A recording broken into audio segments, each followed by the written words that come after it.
The Gina and Matty podcast. It's been a few weeks since I've done one of these, G. I've had one locked and loaded, ready to go. Yeah. I've been itching to get to it, so I think it's time to do... Matty's Top 5. All right. I do love a Matty Top 5. Done heaps. I've done my top 5 doctors that aren't doctors, top 5 rom-coms, top 5 girls pop bands, top 5... sauces. Yeah, sauce condiments, top 5 condiments. Also, controversial one, which was top 5 Adam Sandler films. Yes. Anyway, today's top 5 is inspired from, and on this day we did a couple of weeks ago when it was World Saxophone Day. Saxophone, that one. Love a bit of sax. Who doesn't love sax? Yes, everybody loves sax. Bill Clinton loved sax so He much. did. Like the way he was, and he was great at sax. The way he played the sax. Yeah. But, you know, sax, apparently, yeah.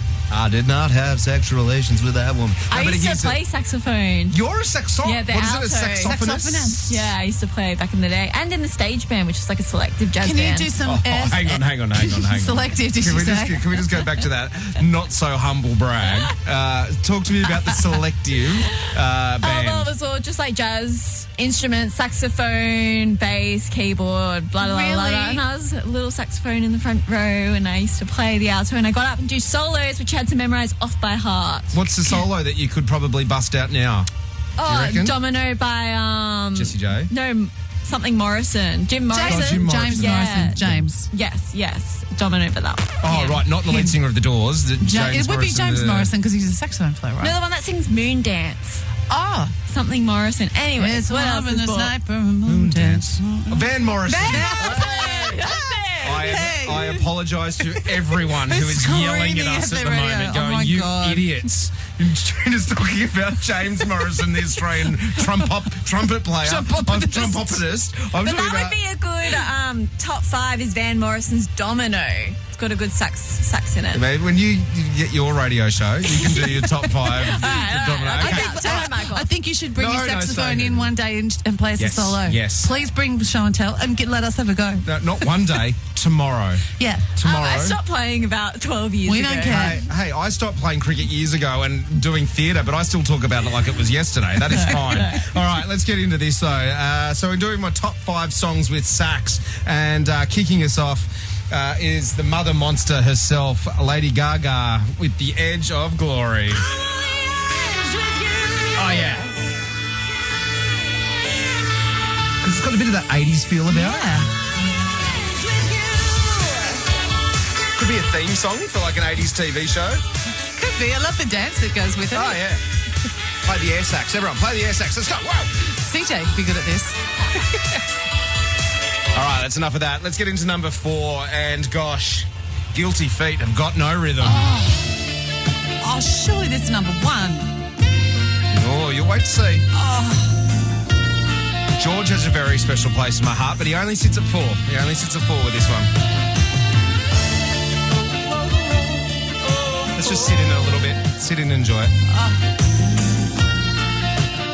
Okay, there's enough of that. Let's get into number 3. And gosh, I mentioned them on the show earlier last week, actually, talking about the E Street Band, Bruce Springsteen's E Street Band, and the way that they can make it sound like they're just going off track and the bands are just loosening up and you're like, what are they doing? But they come back together, and this song is a perfect example of that. It's Bruce Springsteen's Born to Run.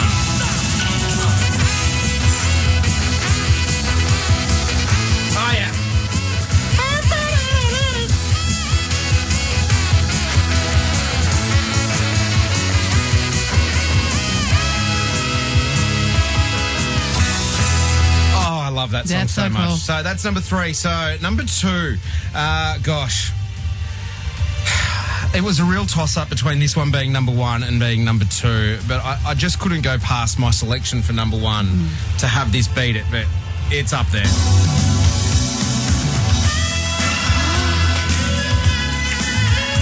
Yes.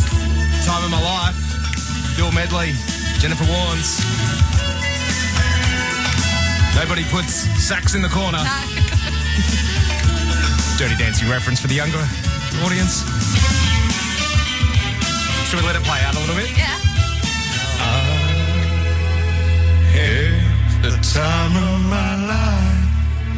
And I never felt this way before. Yes, I swear. All right, it's enough of that. Otherwise, I will go all morning. You will. It's not a joke. And coming in at number 1, couldn't go past Baker Street, Jerry Rafferty. You can see why I had a struggle with number 1. But Absolutely. When I think of hot sax, I think of this. Gina and Matty. Right now, right at this second, I'm actually looking up Temu while I'm pretending to work on the radio. I love shopping on Temu. I'm newer to Temu. I didn't kind of trust it, and I thought everything would arrive mini. But as you know, my show and tell last week, Matt, I showed you my beautiful lampshade thing I bought for in our kitchen. It's like cane, and it's going to be like a pendant light hanging over our dining table. That was from Temu. So I'm going pretty good at Temu. Shein. I often go to Shein because I sing at a lot of events where you've got to be quite glamorous in long sequin dresses. And for instance, Mingara Christmas Carols, that Star are proudly presenting this year. I've been at Mingara Christmas Carols for, I think, probably 10 years in a row, and I love it. I take my little school there. We get to sing, and I'll jump up and sing a few songs this year, and same as last year. So I went onto Shein looking for a dress to wear last year, and this is when Shein can go wrong because you're sizing. So Aussie women, generally, this is a real generalisation, we could maybe not be quite as small as some of the fashion that's made for Shein, and the sizing's not not necessarily true. I'm trying not to offend anyone here. Yeah, well, No. Well, the international sizing's different everywhere, right? And that's the thing, and it doesn't say, well, one, Shein and Temu and stuff don't have the same guidelines as what we have here in Australia, and they don't use the same sizing. So you are really rolling the dice every time you buy clothes online, no matter where you're buying, especially if you're buying them internationally and cheap. Yeah, and it's inconsistent. So I'm usually sort of around about a size 12 is me, and that's I'm pretty consistently with that. So a size 12 on Shein sometimes can be XL.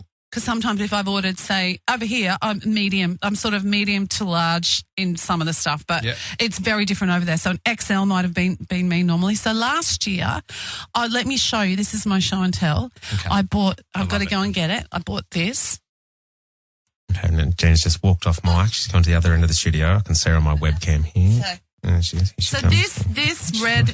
dress was supposed to be a little off the shoulder because we were doing a bit of a red theme last year. Off the shoulder, sparkly. Now it is not sparkly, and this I must have cut the size off. This was an extra L, I was thinking, and there's no way. It's really, really, really big.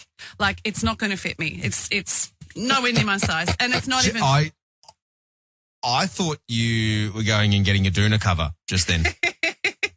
And it's a little bit sparkly. It's actually quite pretty. On the right person, that's going to look gorgeous, but on me, it did not work. That's not your size. No. So how did you go? How did you go around that? Did you have to pin it up, or did you just go a totally different outfit? I didn't wear it. I'm going to give it to a friend today. And this is the thing. I'm moving house, so I'm going through all of my stuff, and lots of my friends. You've just said you're giving it to a friend. You've just said you're giving it to a friend, and I've just described it as a doona cover. I feel horrific, G. It's not a doona cover. It's actually very, very beautiful. You can't see. You're in Tasmania. It's actually very beautiful. Yeah. It's just not as sparkly as I was hoping. It's not a...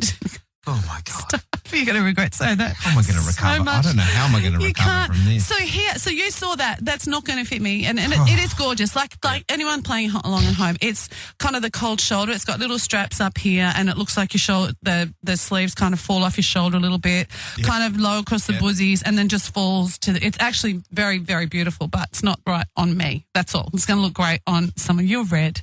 You are actually stop. Just red. stop. Like, please stop. Okay. You're not helping. It's making me feel really Here's the other one. Hang on. Wait, I've got to go and get it. Okay, I'm reluctant to say anything now after describing that as a... Now, this one, can you see that? Oh, look at that. That's sparkly. Full floor length red sequin off the shoulder, like in at the waist. Well, normally that would be exactly my body shape because I'm curvy, so that like in at the waist is great for me. That would be perfect. This is also extra large. So this is the same size as the last one I just showed you. And is it? That would be an 8 to a 10. But here's the thing. That looks like... You go.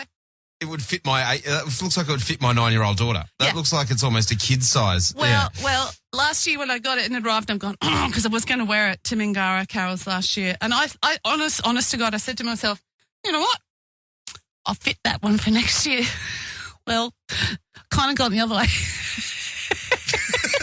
Not only will I not fit this, I have to order the next 2 sizes up. The Gina and Matty Podcast. For more great comedy shows like this, head to novapodcast.com.au.